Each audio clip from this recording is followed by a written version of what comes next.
Magandang araw mga ka-pigmates at mga ka-hugger. This is Nathan Hugger, ang inyong vlogger, para sa update ng ating rerentahang farm ng ating company. Okay?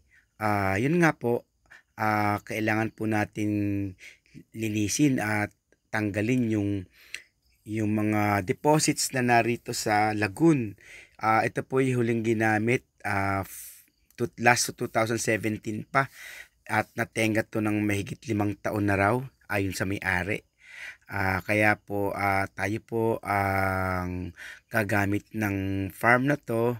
Siyempre ang una natin gagawin ay yung mga requirements na kailangan para tayo magkaroon ng permits at saka ECC permits at saka business permit sa munisipyo po, no.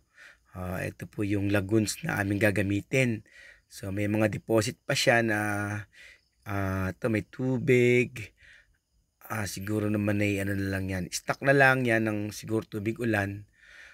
Yung iba naman ay yung mga dumi dati naging lupa na lang. Wala na din siyang amoy.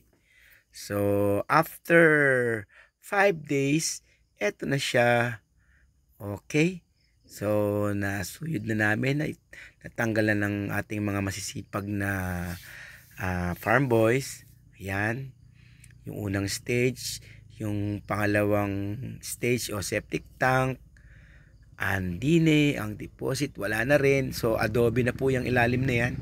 So wala na siyang mga dumi na naipon o tubig na ilimas na. Ito naman ay ganun din, adobe na yan. Lalaglag lang yung puso ng saging, kaya medyo para akala mo yung makalat. At yun ang pinakadulo, yung pang-apat na stage na magkakarugtong na tank na deposits o septic tank. Ayan, puro mga nalaglag din ng puso na saging. So na-side na po yan, ano. Andiyan po yung mga ating mga lupa at mga dumi na ating pinahukay. Ayan, malinis na po siya. So konting kembot na lang at pwede na tayo mag-apply ng ating permits. So kung ano man yung i-require ng munisipyo na sumasakop sa lugar na ito, siya naming susundin at kailangan gawin. So ayan po.